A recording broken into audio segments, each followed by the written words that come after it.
Study IQ पर आप सबका स्वागत है। आई एम डॉक्टर रंजीता और आज की इस क्लास में हम लोग पढ़ेंगे क्लास 6 एनसीईआरटी साइंस के चैप्टर नंबर 11 के बारे में, which is light, shadow and reflection.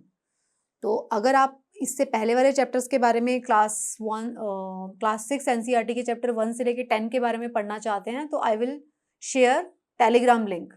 इसी वीडियो के लास्ट में मैं टेलीग्राम लिंक्स आपके साथ शेयर करूंगी, आप वहाँ पे ज्वाइन करके इससे पहले वाले लेक्चर्स को ज़रूर देख सकते हैं। So without wasting further time let's start. Light, shadow and reflection ये इस चैप्टर का नाम है। तो इस चैप्टर में हम पढ़ेंगे कि लाइट क्या होती है, शेडोज और लाइट के बीच में क्या डिफरेंस है, और मिरर्स के बारे में हम बात करेंगे। ये सब चीज़ें हम समझेंगे। This is a small chapter और इसमें बहुत ही बेसिक चीज़ों के बारे में बताया गया। ये छोटा चैप्टर है। तो सबसे पहले हम पढ़ते हैं लाइट। तो व्हाट इज़ लाइट? तो लाइट जो होता है वो नेचुरल एजेंट है जो कि स्टिमुलेट करता है साइट, जिसकी वजह से हम देख पाते हैं। तो लाइट क्या है? एक natural agent which stimulates site and make things visible. मतलब हमारी साइट को स्टिमुलेट करता है जिसकी वजह से हमें चीज़ें दिखाई देती हैं, वो लाइट होता है। तो its path is only visible. अगर हमें लाइट को देखना है आते हुए तो वो तभी हो पाता है जब डस्ट पार्टिकल जो एनवायरनमेंट में प्रेजेंट होते हैं वो लाइट को स्कैटर कर देते हैं, मतलब लाइट उनके ऊपर पड़ती है और वो लाइट को फैला देते हैं, तो ही पॉसिबल हो पाता है कि हमें लाइट का पाथ दिखाई दे। ठीक है। सोर्स क्या होता है लाइट का? तो लाइट का सोर्स है सन। मतलब अगर हम नेचुरल सोर्स की बात करें तो सन, स्टार्स, इलेक्ट्रिक टॉर्च, कैंडल, ये सारी चीजें जो है सोर्स है लाइट का। कुछ भी हो सकता है, bulb. Okay. Objects like sun that give out और emit light of their own are called luminous object. अगर हम सन की बात करते हैं जो अपनी खुद की लाइट देता है, ऐसे ऑब्जेक्ट्स को ल्यूमिनस ऑब्जेक्ट कहा जाता है। ठीक है। तो ये कुछ बेसिक जो टर्म्स एनसीईआरटी की बुक में यूज की गई है, मैं आपको वही सब एक्सप्लेन कर रही हूँ। अब जो एक चीज है समझने वाली, जो कि मैं इसी क्लास के पहले किसी चैप्टर 3 या 4 या जो भी है उसमें समझा चुकी हूँ, ट्रांसपेरेंट, ओपेक और ट्रांसलूसेंट ऑब्जेक्ट के बारे में। ट्रांसपेरेंट क्या होते हैं? ट्रांसपेरेंट ऑब्जेक्ट्स वो होते हैं जो कि जिसमें से हम क्लियरली देख सकते हैं। मतलब क्लियरली क्यों देख पाते हैं? वो पूरी की पूरी 100% लाइट को अलाउ करते हैं अपने में से पास थ्रू करने के लिए। You are able to see clearly through an object, it is allowing light to pass through it. मतलब इस तरीके के ऑब्जेक्ट्स, वो ऑब्जेक्ट्स जिसमें से 100% लाइट पास हो सकती है, उनको कहते हैं ट्रांसपेरेंट। फिर ट्रांसलूसेंट ऑब्जेक्ट क्या होते हैं? ट्रांसलूसेंट ऑब्जेक्ट्स वो ऑब्जेक्ट होते हैं जिसमें से some part of light pass हो सकता है। 100% नहीं हो सकता, कुछ हो सकता है, some part of light. Opaque क्या होते हैं? जिसमें से कुछ भी लाइट पास नहीं हो सकती, वो ओपेक ऑब्जेक्ट होते हैं। इसके बारे में हम पहले भी डिस्कस कर चुके हैं। अगर आप देखेंगे ओपेक ऑब्जेक्ट में से क्या हो रहा है? No light pass. अगर इस डायग्राम में करते हैं, नो लाइट पास थ्रू।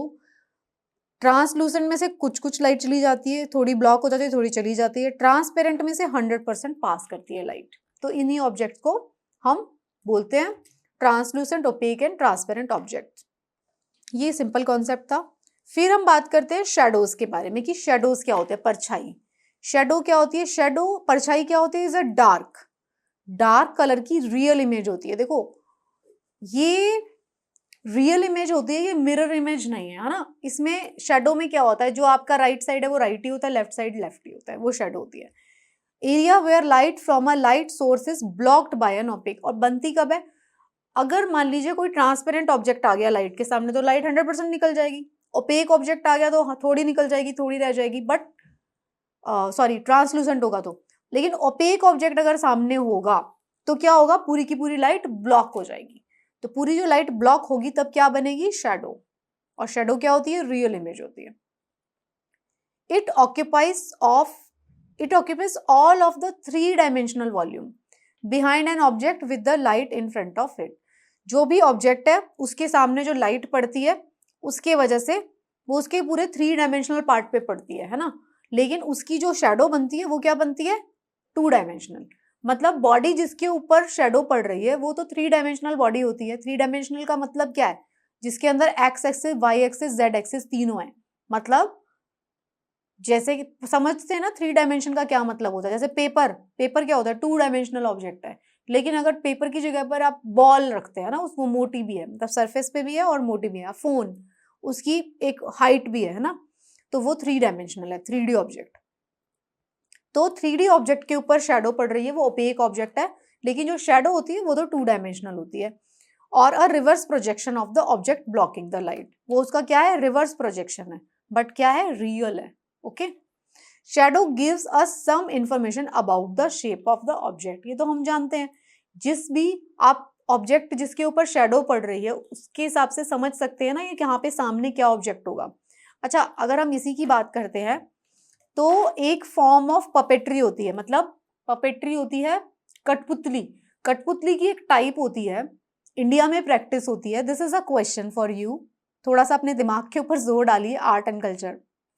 एक पपेट्री की टाइप होती है, कठपुतली की एक टाइप होती है, जिसके ऊपर उसमें ये टाइप होती है कि लेदर की पपेट्स बना दी जाती हैं, लेदर की ऐसे 2 डायमेंशनल कट करके पपेट बना देते हैं, पीछे से लाइट आती है, अलग अलग शेप की पपेट्स बना देते हैं कठपुतलियां लेदर की, और पीछे से लाइट डालते हैं, और वो लाइट जो होती है वो एक पर्दे पे पड़ती है शेडो के फॉर्म में, और वो शेडो डांस, शेडो की तरह वो डांस करते रहते हैं।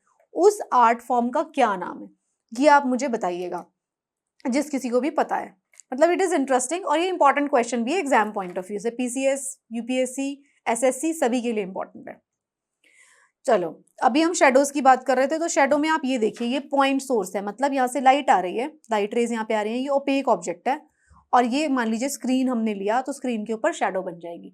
उस पपेट्री डांस में भी ऐसा ही होता है, पीछे लाइट लगी होती है, यहाँ पे पपेट होती है जो कि लेदर की बनी होती है ट्रेडिशनली, और फिर वो यहाँ पे एक पर्दा बना होता है जिसके ऊपर उसकी शेडो आती है, और उसमें डांस या कोई स्टोरी उसकी तरह वो दिखाते हैं, शो होता है उसका, है ना। तो ऐसे ये शेडो बनती है, ये देखिए पॉइंट सोर्स, ओपेक ऑब्जेक्ट और शेडो बन जाती है, सिंपल। फिर एक चीज होती है पिन होल कैमरा, ये क्या होता है, पिन होल कैमरा होता है is a simple camera without lens. Pin hole camera के अंदर लेंस नहीं होता, ठीक है, पहले मैं आपको पिन होल कैमरा एक्चुअली दिखा देती हूँ। ये पिन होल कैमरा है, इसमें क्या होता है, देखिए जिसका इमेज बनना है वो ये यहाँ पे खड़ा हो गया, ये देखिए ये पर्सन यहाँ पे खड़ा है, एक्चुअल पर्सन, ये पिन होल कैमरा है, ठीक है, इसमें ये वाला ऑब्जेक्ट है, और इसकी जो इमेज बनेगी वो देखिए वो बनेगी रिवर्स, ये रिवर्स इमेज बन जाएगी पिन होल कैमरा में। तो इसमें होता क्या है, pin hole camera is a simple camera without lens, it has a small aperture, a light proof box. जो ये बॉक्स है ना, ये जो बॉक्स बना हुआ दिख रहा है आपको, ये लाइट प्रूफ है, इसके अंदर सिर्फ होल से लाइट जा सकती है, बाकी इसके अंदर लाइट नहीं जा सकती, लाइट प्रूफ है, light proof box with a tiny hole, इसके अंदर एक छोटा सा होल है वन साइड में। The light is passes and it projects an inverted image, उल्टी इमेज बना रही है, on the opposite side of the box, known as camera obscure effect. ये कैमरा ऑब्स्क्योर इफेक्ट हो गया ये वाला, यहां से ये जो पूरा पूरा बॉक्स था ये लाइट प्रूफ बॉक्स था, सिर्फ एक छोटे से होल से पीछे से जब यहाँ पे लाइट जा रहे हैं तो इधर से लाइट जाके इमेज बन रही है, पीछे की साइड पे जो सरफेस है उस पे इमेज बन रही है, इसको कैमरा ऑब्स्क्योर इफेक्ट बोलते हैं। The image formed by the camera shows the rectilinear propagation of light, मतलब रेक्टिलिनियर का मतलब क्या है, स्ट्रेट लाइन में लाइट जो है वो मूव करती है, स्ट्रेट लाइन में लाइट मूव करती है, ये उसकी प्रोजेक्शन है। रेक्टिलिनियर प्रोजेक्शन का मतलब है that light moves in straight line. The pin hole camera relay that light travel in a straight line, है ना, ये बता दिया मैंने आपको। तो क्या होता है, पिन होल कैमरा एक डिवाइस होता है जिसमें कि दूसरी साइड ऑफ द बॉक्स के इन्वर्टेड इमेज बनती है। जो पिन होल कैमरा है इसके अंदर हमें पता क्या चलता है कि लाइट जो है वो प्रोपोगेट करती है, मतलब लाइट अगर घूमेगी, जाएगी, ट्रेवल करेगी तो वो स्ट्रेट लाइन में ट्रेवल करती है। मतलब अगर आपने एक ऐसे ट्यूब में लाइट डाल दी तो वो नहीं घूम पाएगी, है ना, स्ट्रेट लाइन में जाती है लाइट, क्योंकि ये इससे पता चलता है। फिर रेक्टिलिनियर प्रोपोगेशन ऑफ लाइट के बारे में देखिए, यहाँ पे भी दिखाया गया है, यहाँ से यह लाइट डाली, सामने एक ही लाइन में वो है, होल्स जो है ना, ये जो छेद बनाए गए हैं वो एक ही लाइन में बनाए गए हैं, तो लाइट यहाँ से दिखाई दे रही है। अगर आप ऊपर होल बना दोगे, कितने भी होल बना दो, यहाँ नहीं लाइट दिखाई देगी क्योंकि लाइट सीधी डायरेक्शन में जा रही है।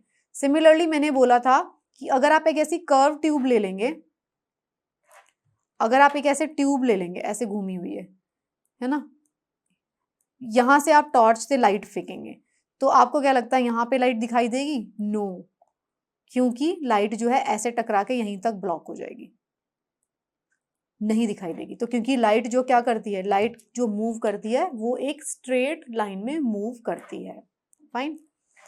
फिर हम बात करते हैं मिरर एंड रिफ्लेक्शन की। अच्छा, अभी तक आपको ये समझ में आ गया होगा ना, अभी तक हमने बहुत ही छोटी छोटी सी बातें पढ़ी हैं।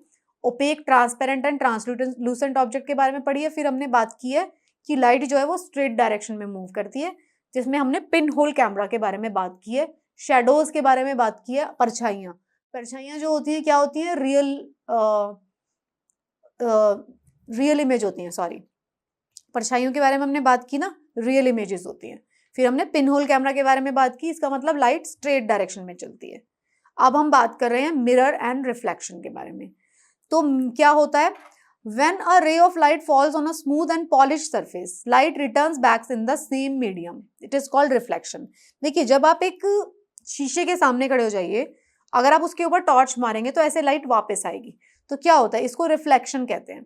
जब आप light falls on a smooth and polish surface, जब साफ सुथरी चमकती हुई सरफेस के ऊपर पड़ेगी लाइट, तो वो क्या होगी, रिफ्लेक्ट हो जाएगी, वापस आएगी।